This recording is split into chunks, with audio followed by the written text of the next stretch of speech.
Hey y'all, how y'all doing? So today we in the car. We have proper equipment to be able to record in the car. And I want to talk about how staying out of cisgendered heterosexual people's business changed my life for the better. Let's get into it.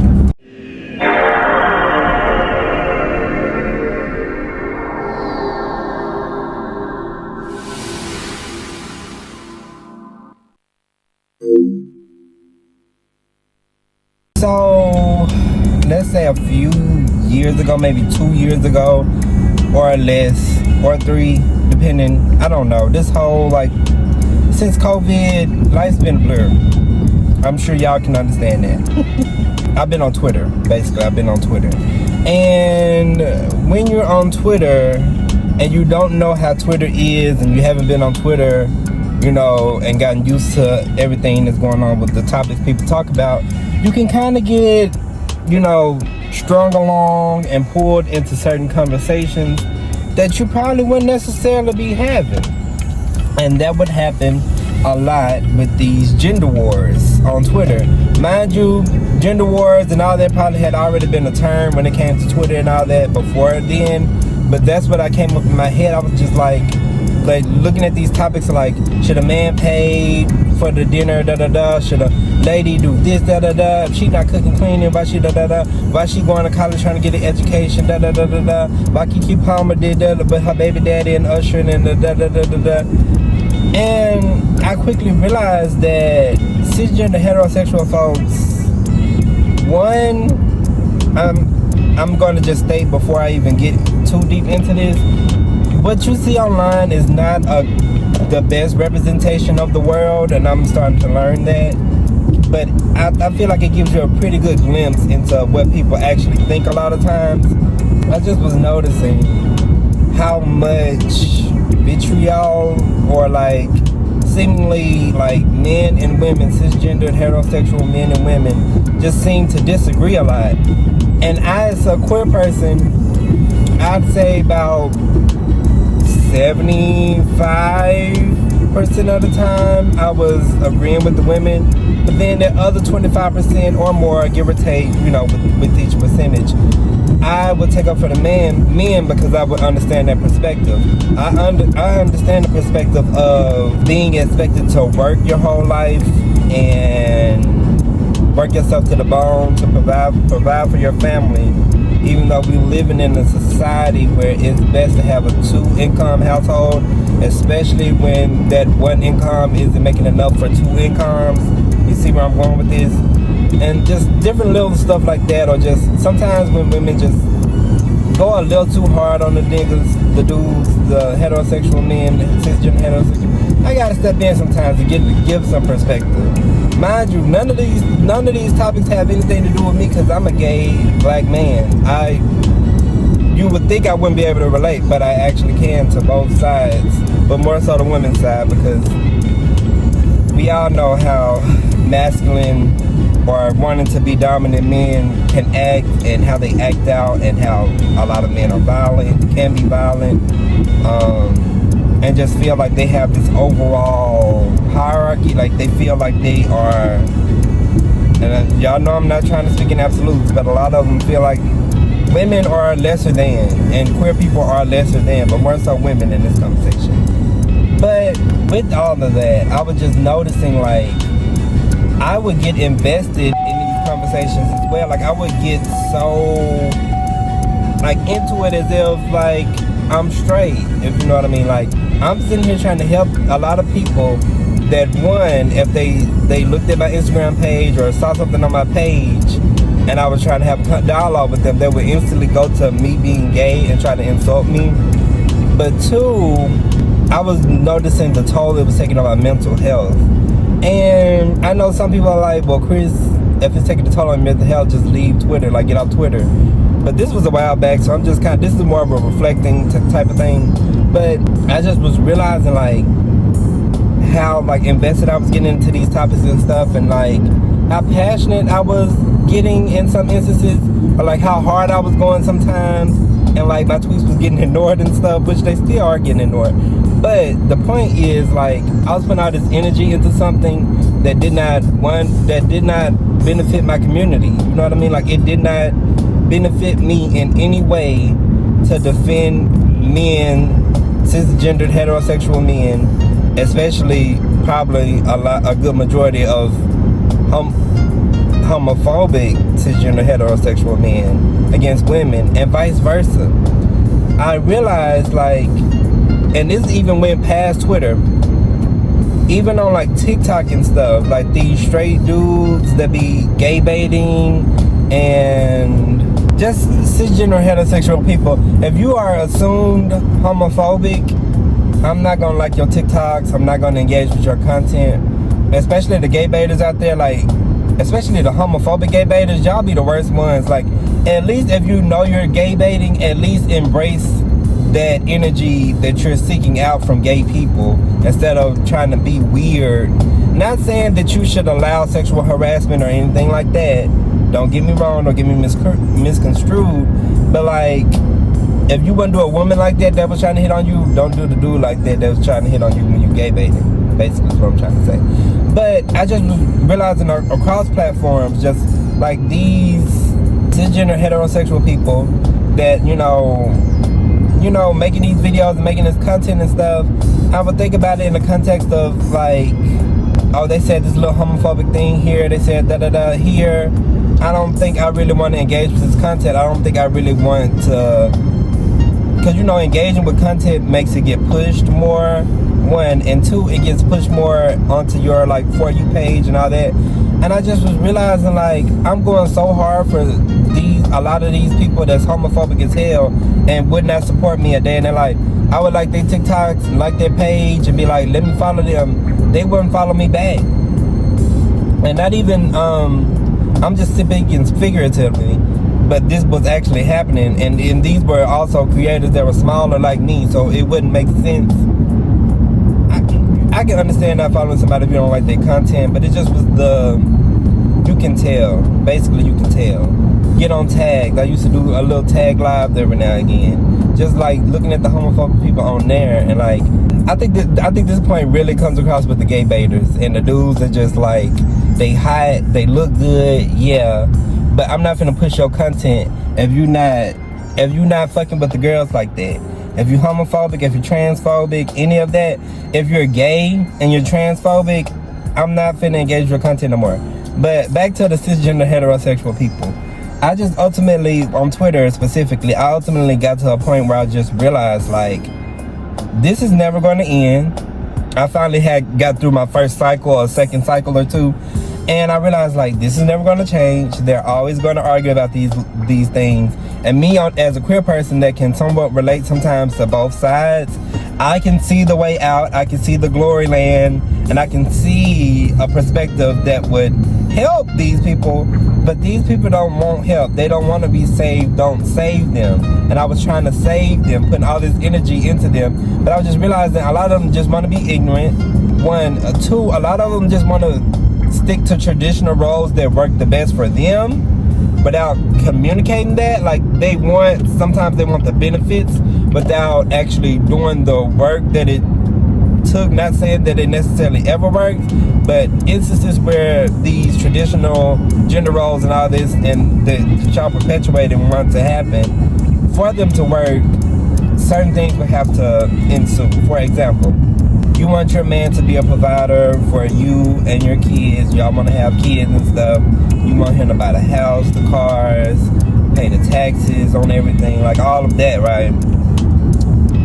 But when it's 2024, inflation, like a lot of stuff, the price is higher.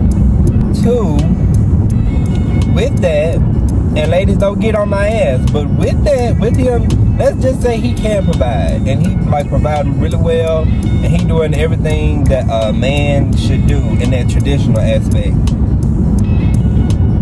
Why are we getting upset when I'll never give an excuse for a father or a man in the household to be emotionally unavailable, because they're just fucked up.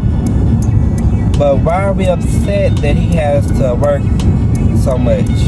Not talking about the people that be cheating, not talking about them niggas, but why are we upset that he has to work so much? Why are we upset that when he gets home, he doesn't have any energy for you because he's been out working literally all day trying to make money to support this whole family. Why are you upset and he expects certain things out of you in the household? Because in this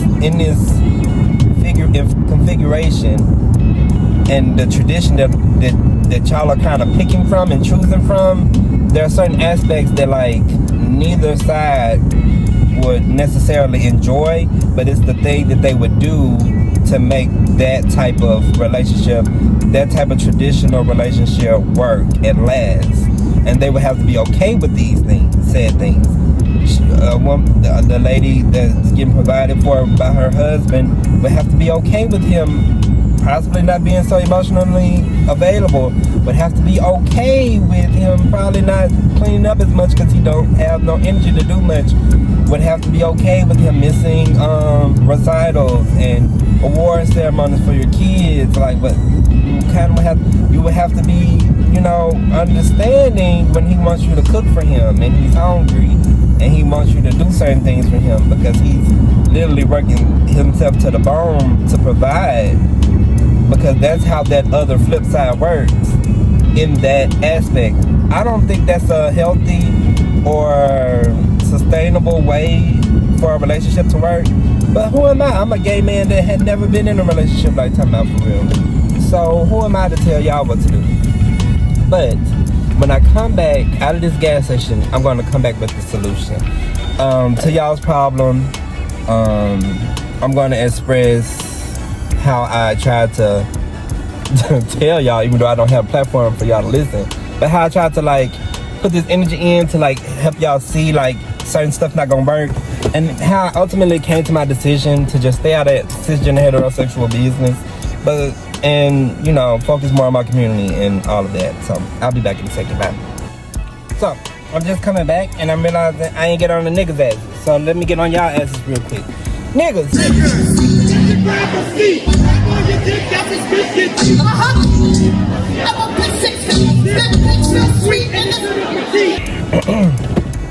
Y'all saying y'all want a traditional household. You want your women to be so feminine. You want her to cook. You want her to clean on demand whenever you want it. It should be expected out of her. She should be expected to do this, that, the other for you. Whenever you want sex, she's supposed to be able to lay down for you, no matter if she feels it or not. All of that, right? But in the perfect world, for shit like that to possibly happen, which it would be a little bit of a stretch, because at the end of the day, the woman would be having to sacrificing so much, sacrificing her womb, sacrificing her energy, everything for you, and believing in you, hoping that you can provide for the family and do what you need to do. So don't get upset when you're expected to take that motherfucking trash out. Don't get upset when she asks you to come up with some money and you gotta come up with it. I'm not saying that that's typically how that stuff goes, but if she needs some money for something and you the provider, you're the only person with an income, and money needs to be made, bills need to be paid, and she telling you need to get up on your shit, buddy, that means get up on your shit, because that means, oh my God. Hold on. I know y'all say, Chris, you trying to talk shit and your camera ain't even working right. But like I was saying, yeah. Girl, when she tell you to take your ass out there on the weekend and go cut that motherfucking grass, you gonna take your black ass, your white ass, your Asian Pacific ass, your Korean ass, your Hawaiian ass, your Alaskan ass, Canadian ass, Palestinian ass out there to their yard, and you gonna cut that motherfucking grass. Because that's what you're that's what the fuck you're expected to do in this situation, where you're getting all these benefits of her doing all this and sacrificing all this to maintain the household in her aspect. You have to maintain it in your aspect, in this traditional aspect. We can't pick and choose which ones we want to pick and choose, and then the other one of y'all not holding up the deal because y'all feel like the other one got it sweeter or this, that, the other. That's not how that's gonna work. But the solution I tried to present in little pockets of stuff was women, give some of these men a little bit more grace and stop trying to stop being so superficial. That's the one. Stop being so superficial. A lot of men aren't tall. A lot of men ain't making 150,000 plus a year. That's not happening. A lot of good men, I'll say that. A lot of good men is gonna need a partner. If y'all are gonna start a family, is gonna need a partner that also works, so that you all can both provide financial stability to the household. Niggas.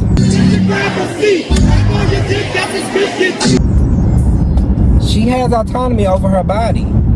If she doesn't want to have a kid right now, maybe wants one in the future, whether she does or doesn't, regardless, don't keep pushing her if she don't want it. That's her womb. That's her 9 months of labor, in a sense, to carry this child and make sure it's healthy and keep herself healthy. And yeah, all of that just to say you got a kid, just so you can finally have your son. You see what I'm saying? She's gonna need you to be emotionally available, especially with both of you all working. She's gonna need you to be emotionally available and not give up and not use your willful ignorance against her, and actually act like you like her. Be chivalrous towards her. You know, just be a good partner. That's my advice for both of y'all, because I look at it from a more queer perspective now. Just be a better partner to each other. Shy away from some of these gender roles that we have seen time and time again that are toxic and not sustainable, especially in 2024. We know it's not going to work. In most cases, it's not going to work. So we have women. So then we have people with their standards and preferences. We have women out here seeking, a lot of women, especially younger women, that's, you know, seeking these tall men. They got hella money. They're like doing all this and that. And he not making his money from drugs, or he is making his money from drugs because you like thugs. And yeah, he gonna provide for you and your family, and he gonna da da da da da da da. And then you got men out here wanting BBL-esque bodies. Majority of women, which is that's not applicable. It don't make sense. Not all bodies look the same. All bodies are gonna be different, and all bodies aren't gonna have that specific shape.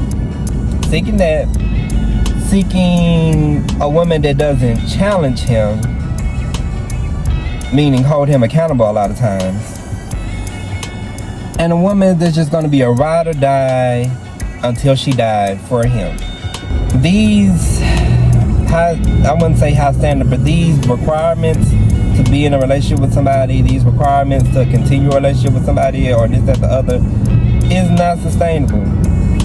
And I can see from the outside in that these things that y'all be fighting over, these trivial things that y'all fight over, is not worth it. It causes so much damage just to the psyche in general, and just how, like, after y'all log out of these websites and these apps, how y'all start to view the world and each other through that, and how y'all start to act in the world because of social media, and how all of that. Basically, I got to a point where I just realized, like,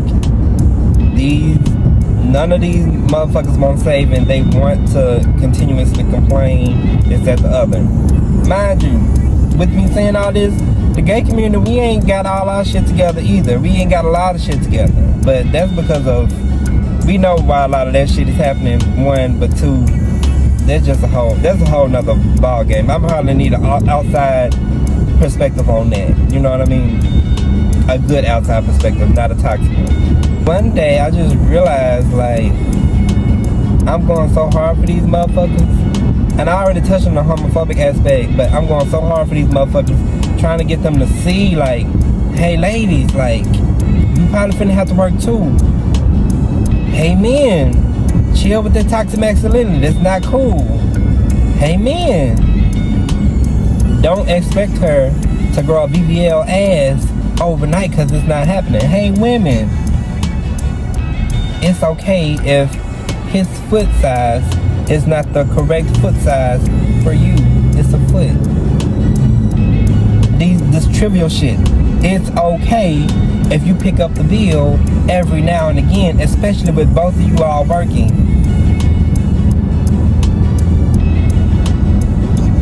But I had to reassess. And I had to realize I'm not dating these niggas, and I'm not dating these ladies over here. These cisgender heterosexual. I'm not dating them. So why am I trying to help them so much?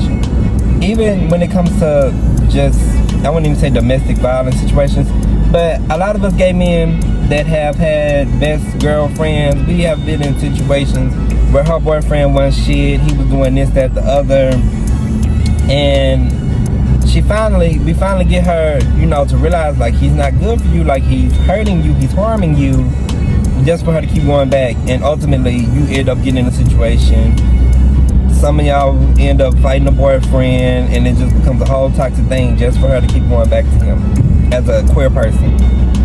You have to learn to let her learn on her own. She's gonna have to learn, like, that this nigga not good for her. You taking her out of that situation, there's gonna be some resentment there, or the nigga's gonna try to fuck with you, or this, that, the other. It's not worth it. Especially for some people, especially if you're a friend and their partner or whoever, however this goes, especially if they're homophobic and they couldn't give a fuck about you either way, and you out here going so hard for them in their relationship, putting yourself in danger, putting your freedom in danger for them, and they could care less about you. They gonna tell you going to hell when y'all get in an argument. Stay in your queer business. Let them do what they doing.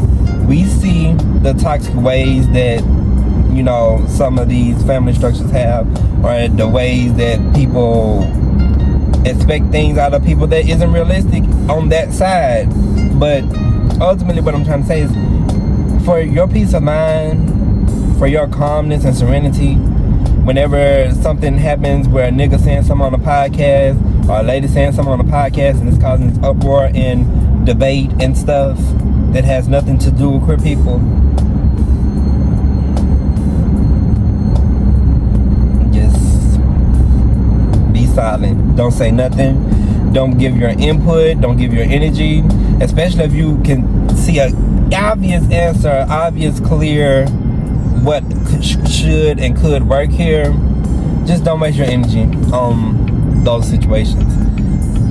Unless people are asking, and even if they're asking, if you don't have the capacity, or you don't feel like helping or whatever, mind your business. You will end up getting cussed out and called all kinds of faggots by women and or men, but for trying to defend one of the genders against the other in certain situations, and it's not worth it. It's not worth it. It's not worth it. Yes, your friend may be getting abused. This sounds crazy. Yes, your friend may be getting abused.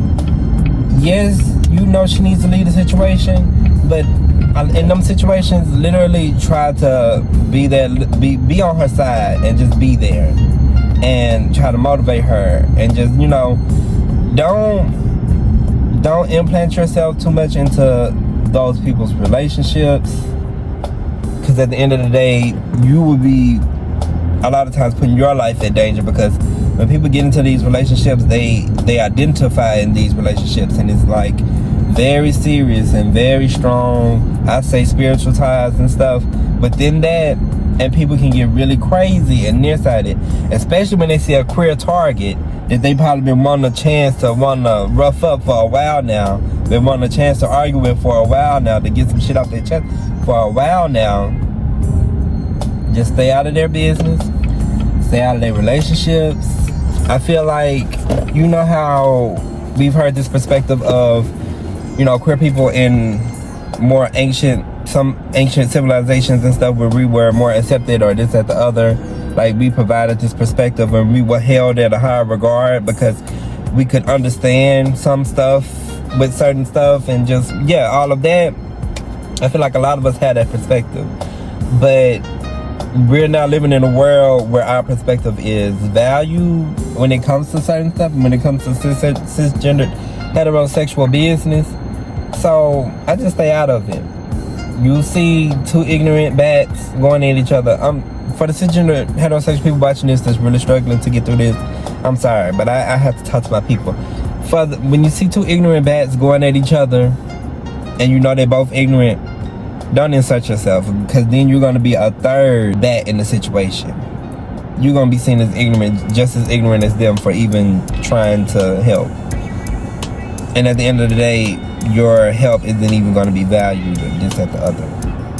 And you'll be all in all this stress because you were trying to help somebody, or you were trying to, mediate a situation.